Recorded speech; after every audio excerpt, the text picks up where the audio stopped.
విచారణకి ఇవ్వడం కావచ్చు, ఆ తర్వాత జరిగిన పరిణామాలన్నీ చూస్తూ ఉన్నాం. వారు అప్పటి నుంచి ఇప్పటి వరకు 7 ఏళ్లుగా పోరాటం చేస్తూనే ఉన్నారు. ఏం చెప్తారు విద్యాసాగర్ గారు?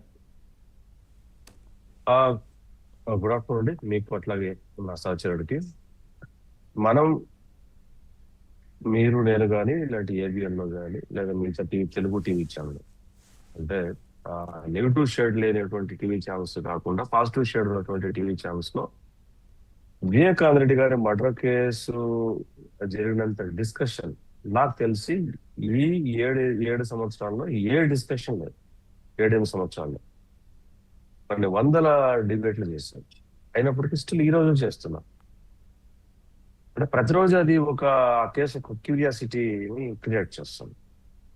ఇప్పుడు సునీత గారు ప్రెసిడెంట్ కి లెటర్ పెట్టడం వల్ల లీగల్ గా ఏం ఉపయోగం ఉండకపోవచ్చు. ఆవిడ చేసిన ప్రయత్నం ఏంటంటే బాహ్య ప్రపంచానికి వీళ్ళ ముసుగు తీయడానికి అయితే మాత్రం ఖచ్చితంగా ఉపయోగపడుతుంది ఆ కేసు. ఎందుకంటే వీళ్ళు చేసినటువంటి అరాచకాలు అంటే ప్రెసిడెంట్ వరకు వెళ్ళగలిగారు ఆవిడ అన్నప్పుడు ఖచ్చితంగా అది నేషనల్ ఇష్యూ అయి కూర్చుంటది కదా. ఆ కేసులో it's very clear as per the charge sheet. It's very clear that ప్రతి ఒక్క అంశము దాంట్లో మెన్షన్ చేయబడింది. అన్నిటికీ మించి దస్తగిరి ఎవరైతే ఉన్నారో ఆయన అప్రూవర్ గా మారిన తర్వాత ఆయన ఏంటి ఆ కాన్స్పిరసీ ఏంటి అనేది ఆయన క్లియర్ గా చెప్పాడు. వేరే ఏ కేసులో అయినా సరే నా ఉద్దేశంలో ఒకసారి అప్రూవర్ గా మారినటువంటి ఏ వ్యక్తి యొక్క స్టేట్మెంట్ అయితే ఇస్తాడో లేదు అతను అయితే అప్రూవర్ గా మార్చడానికే నిజాలు వెలికి తీయడానికి అప్రూవర్ గా మారిపోయిన తర్వాత ఆ కేసులో చెప్పినటువంటి ఆయన ఇచ్చిన స్టేట్మెంట్ ప్రకారం అయితే జగన్మోహన్ రెడ్డిని భారతిరెడ్డిని గారు అరెస్ట్ చేయాలి. ఆ ఒక్కటి వదిలిపెట్టేసి మిగతా కోణంలో మొత్తం అంతా కూడా ఇన్వెస్టిగేషన్ జరిగింది అనేది సునీతారెడ్డి గారి అబ్జెక్షన్. ఆయన సుప్రీంకోర్టుకి 100 సార్లు వెళ్ళినా సుప్రీంకోర్టు కూడా నాకు ఆశ్చర్యం అనిపించింది. ఈ కేసు ఎన్ని రోజులు సాగదీస్తామంటే సాగదీసే కేసు లేవా సుప్రీంకోర్టులో? 25 సంవత్సరాల తర్వాత జడ్జిమెంట్ సుప్రీంకోర్టు ఇవ్వచ్చా? ఈ కేసులో మాత్రం సునీతారెడ్డి గారి కేసులో మాత్రం సాగదీయటానికి ఇచ్చిందా సుప్రీంకోర్టుకి? చాలా కేసుల్లో సిబిఐ కేసుల్లో up to supreme court either supreme court వాటిల్లో ఎన్ని సంవత్సరాలకు వర్డిక్ట్ బయటకు వచ్చిందండి. ఇప్పుడు రీసెంట్ గా తమిళనాడులో ఒక కేసు, ఒక ఎలక్షన్ సంబంధించి కేసు. అప్పావు అని డిఎంకే పార్టీ మినిస్టర్, ఆయన ఓడిపోయాడా గెలిచాడా అనే దీంట్లో అదేటి వరకు సుప్రీంకోర్టులో మళ్ళీ ఏం చెప్పింది? హైకోర్టు మీరే డిసైడ్ చేసింది. ఆయన మినిస్టర్ గా పనిచేసినప్పటి దగ్గర నుంచి 2 సార్లు ఎలక్షన్ అయిపోయింది.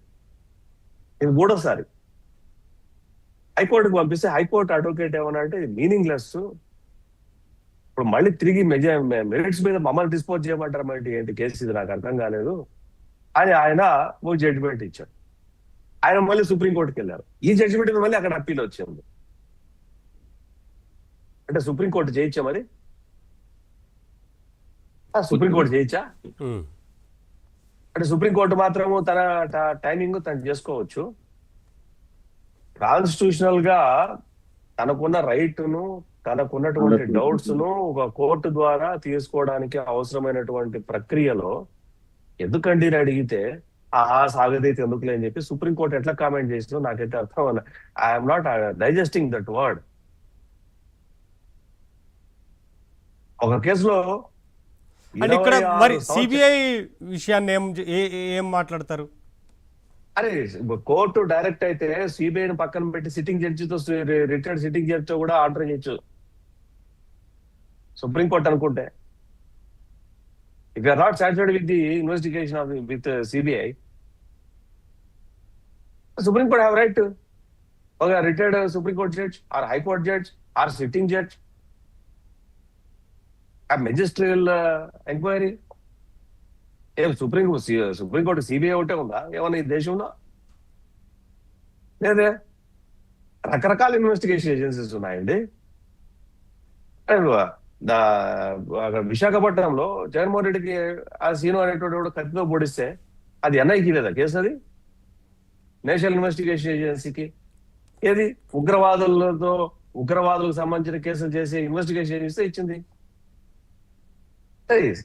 See, ఇక్కడ మనం ఆలోచించాల్సింది ఏంటంటే సునీత గారికి అన్యాయం జరిగిన మాట వాస్తవం. మన కళ్ళ ముందర వ్యవస్థలు ఎలాగా ప్రవర్తిస్తున్నాయన్నది ఇటువంటి కేసుల్లో మనకు ఒకసారి ఉదాహరణగా మనకు అనిపిస్తుంది. ఇక్కడ ఒకటి సార్, ఆవిడకి వారి కుటుంబ సభ్యుల మీద అంటే మొదట అనుమానం రాకపోవడం, ఆ తర్వాత వారికి అనుమానం అది రావడం. దాటిపోయింది నవీన్.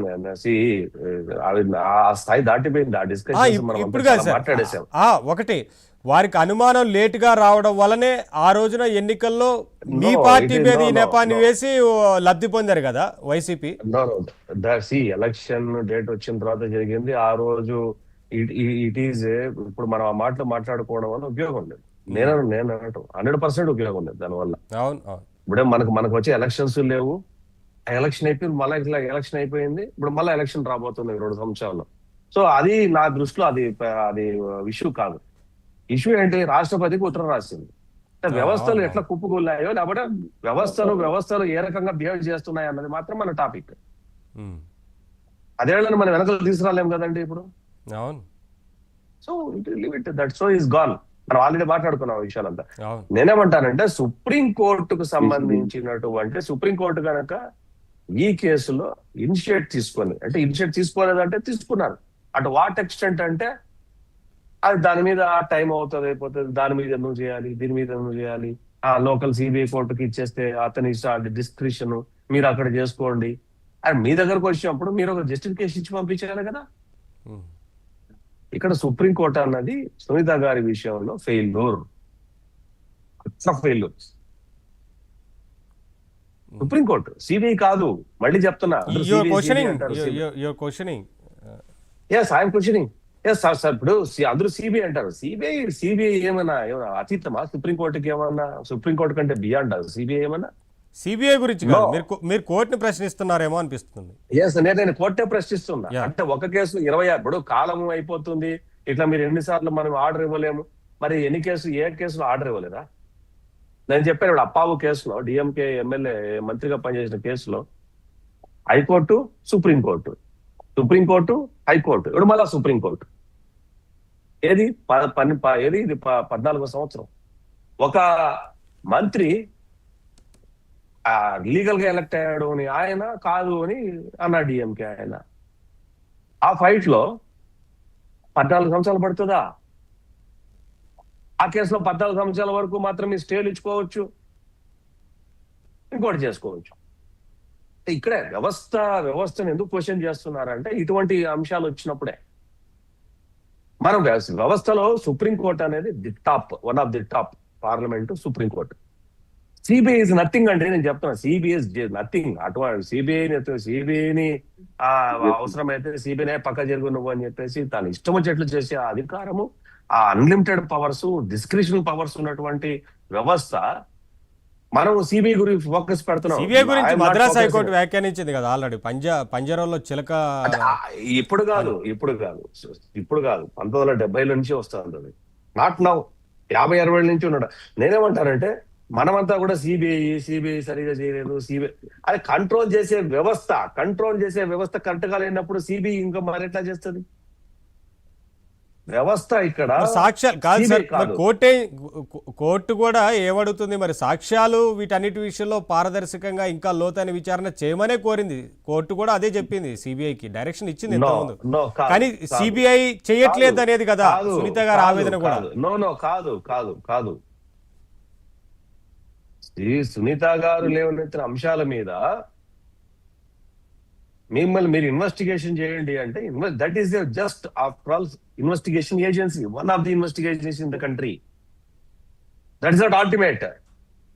నేను అందుకోసం చెప్పా, కత్తితో పొడిచిన కేసులోని ఎన్ఐకి ఇచ్చినప్పుడు సుప్రీంకోర్టు కెన్ పాస్ ఆర్డర్. నువ్వు సిబిఐ సరిగ్గా చేయట్లేదు, నేను వాళ్ళకి ఇస్తాను.